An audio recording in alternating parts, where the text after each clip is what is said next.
Welcome to Fraud Talk, the ACFE's monthly podcast. I'm Mandy Moody, ACFE's social media specialist. This month we talked to Daniel Tannebaum, CFE, Senior Associate and Commercial Financial Crimes Leader at Booz Allen Hamilton in New York City.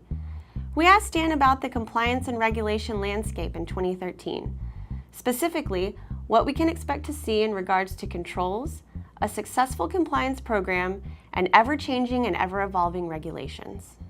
So, Dan, what compliance controls do you think are going to be especially vital in 2013?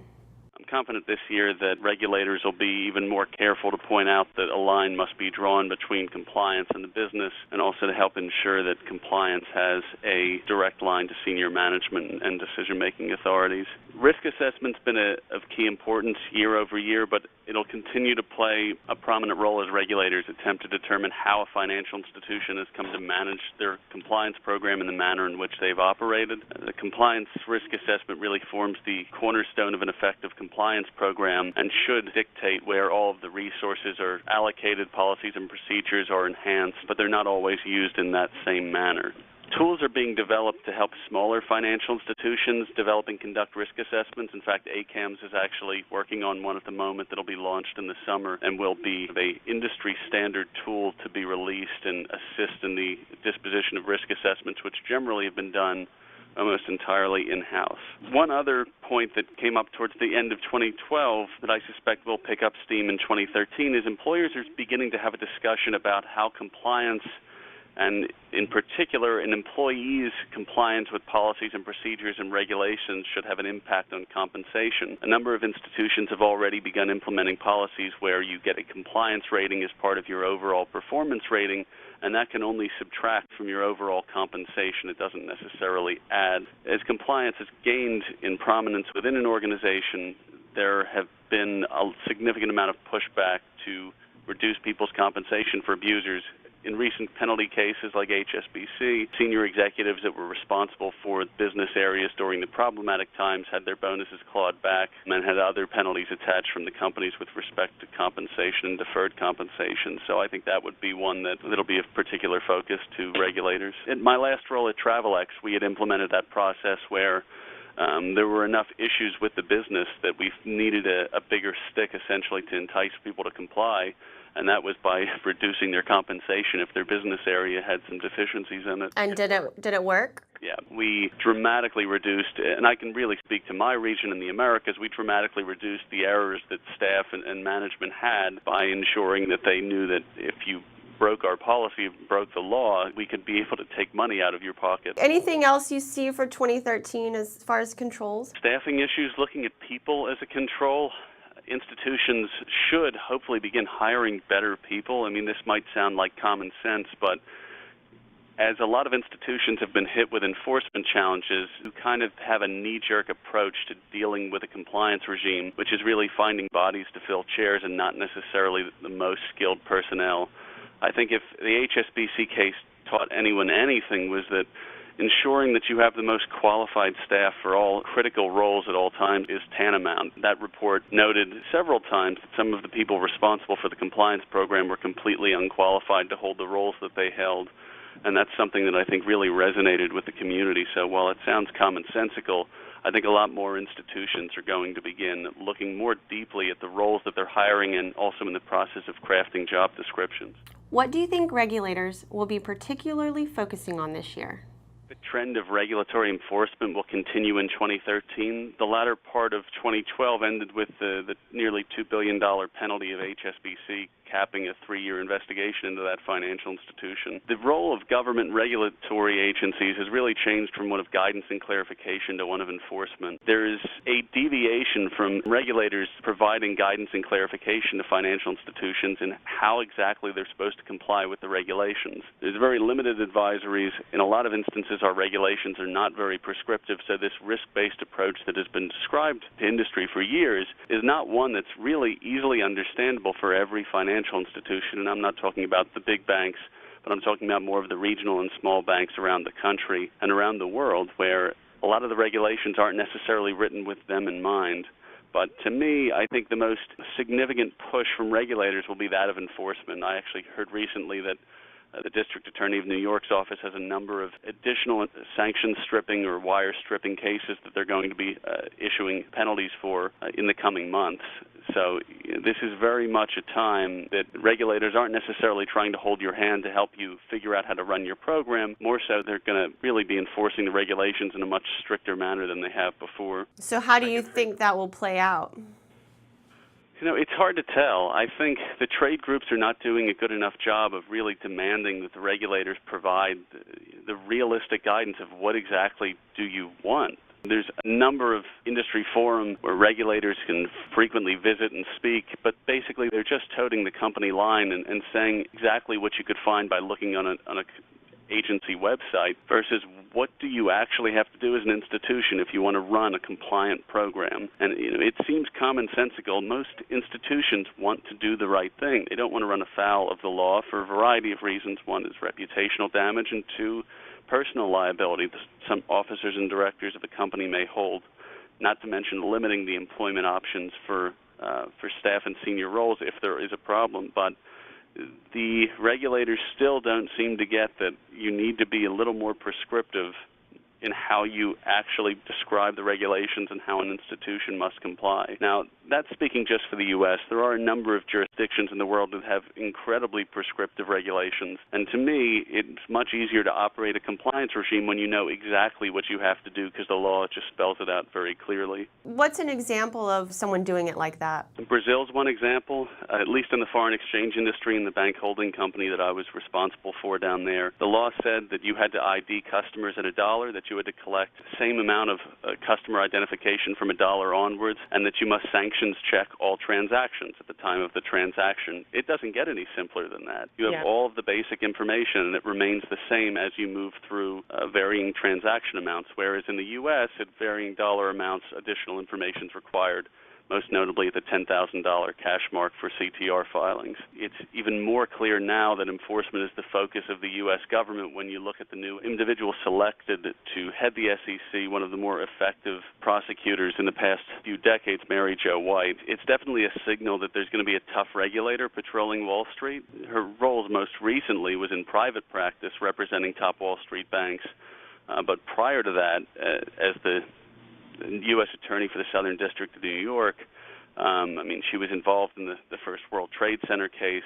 Her reputation is as a very effective prosecutor, which flipping that over to a regulatory role, which is generally a bit lighter than the prosecutorial side, that's a dangerous combination for industry, and I think it definitely puts people on notice. AML and OFAC is going to be of continued importance as it has been for the past 5 or so years, so much so that the OCC has added the AML compliance rating as a component of the overall CAMEL score that a bank gets.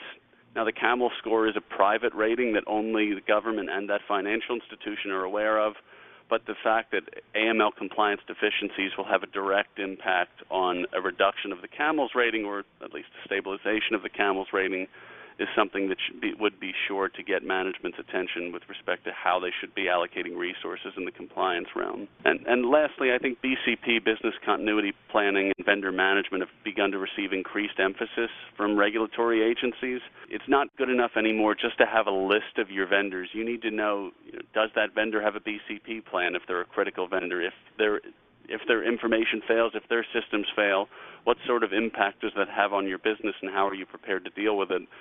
Speaking in my last role, a number of the regulatory agencies were beginning to ask quite regularly about our vendor management program. How are you rating these vendors? And then wanting to see our records for the files that we kept on them. So I think that's something that you're going to see a lot more of.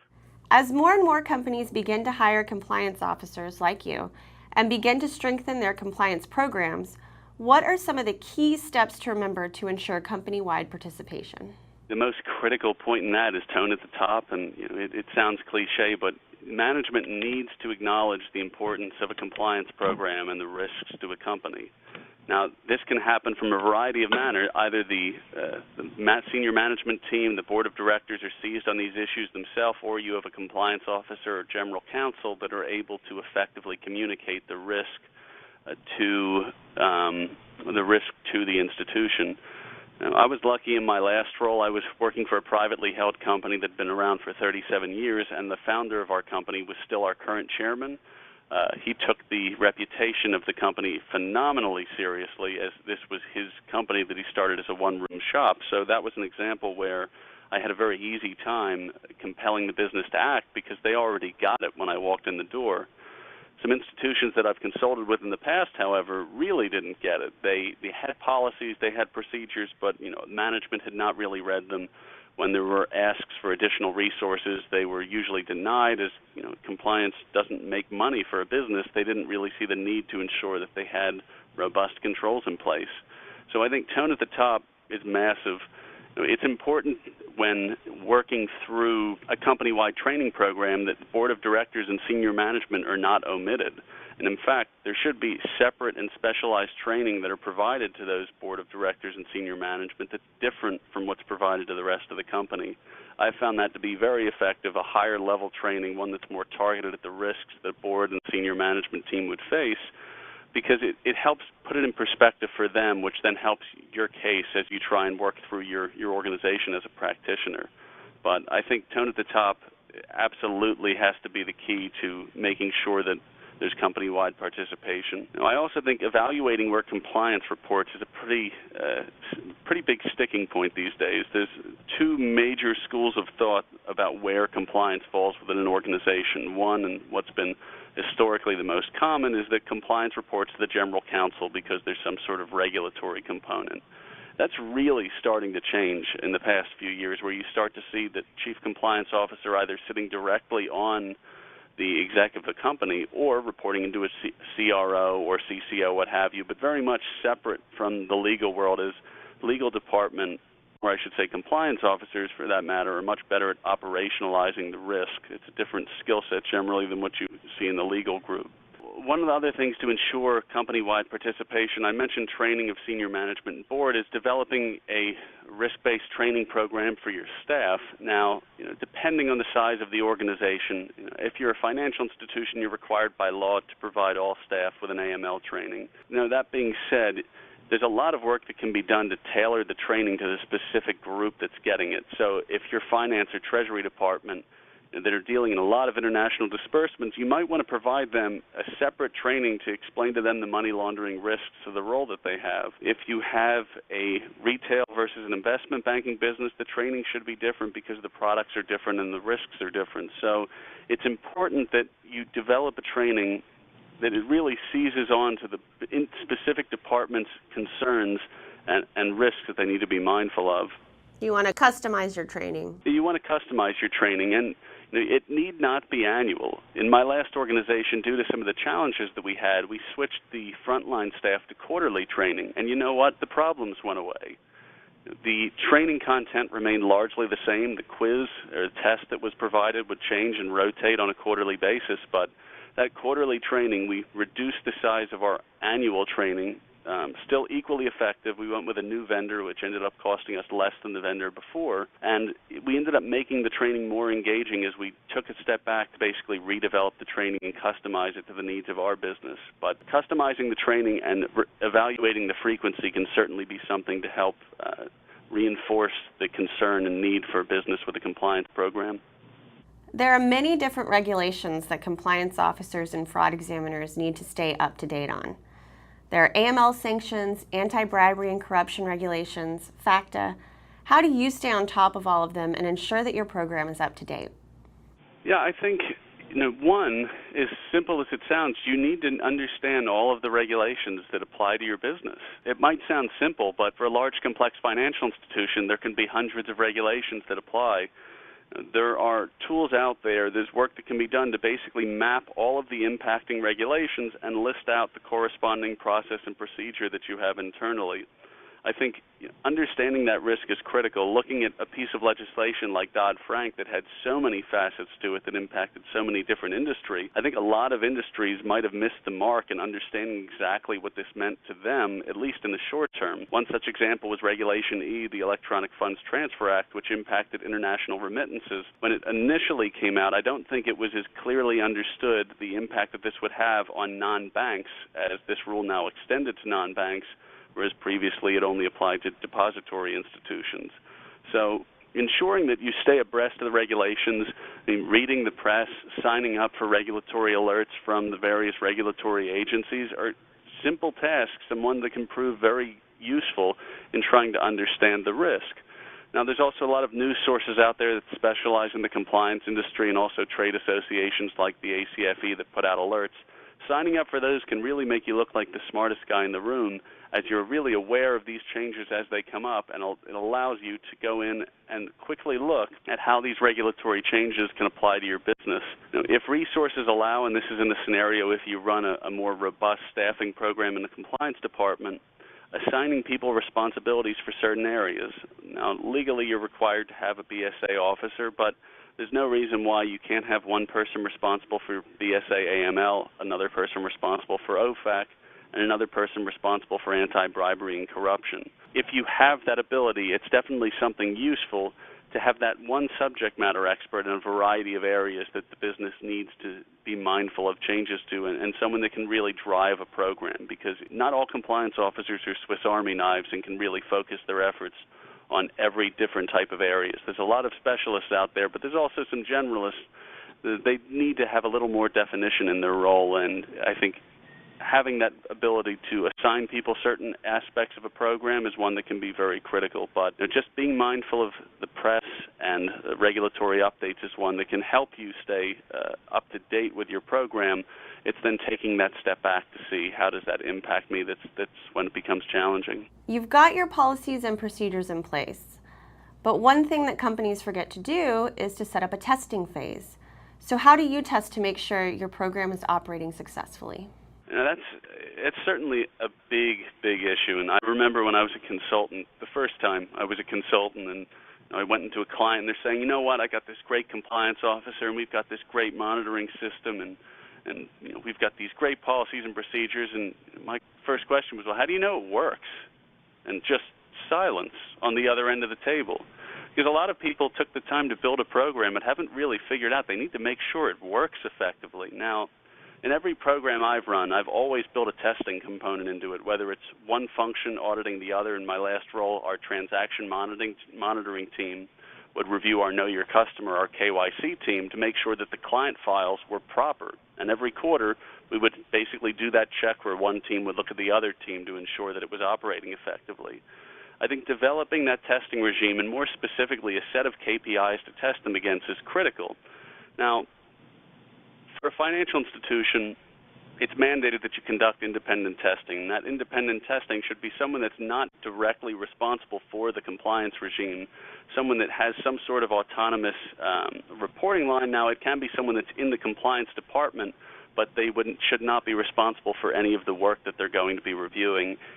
It's becoming a lot more common to see what you're calling a quality assurance team or a testing regime stood up in a lot of these big banks these days, because institutions realize a lot of what's historically been done by internal audit, generally those groups lack the subject matter expertise to execute a test versus a compliance officer who's done the work themselves and really understands what you should be looking for. Now, one other thing that can prove helpful is there are dashboard tools that are useful when configured properly in accurately and in a real-time manner gauging your risk. There's a variety of systems out there, and these are generally large endeavors where you can feed in your client onboarding system or your transaction monitoring system or your training system to have all of your metrics in one place where a senior manager can open up this dashboard and really understand where is our risk exposure. This is also something that's very helpful in just handing to a regulator. Regulators love this because it makes their job easier, and it actually gives them a roadmap. There's nothing wrong with telling a regulator where your weaknesses are. It's better for you to point it out than for them to point it out. So dashboards like this can be very effective in helping both your internal issues, but also helping frame the agenda when your regulators come and visit. Lastly, independence is definitely the key. You really do need to make sure to not have people directly involved in oversight as the same people directly involved in the execution of the program. This can be done either in-house or bringing in a third-party vendor to do the testing, but it's great if you have staff, processes, and systems, but you need to know how they work, and it's something that, the first thing a regulator is going to do is try and poke holes in the program, so you want to make sure that you're staying one step ahead of them by building up your own testing strategy, and it's not as complicated as it sounds. Thanks for joining us for Fraud Talk. To hear more episodes, visit acfe.com/podcasts.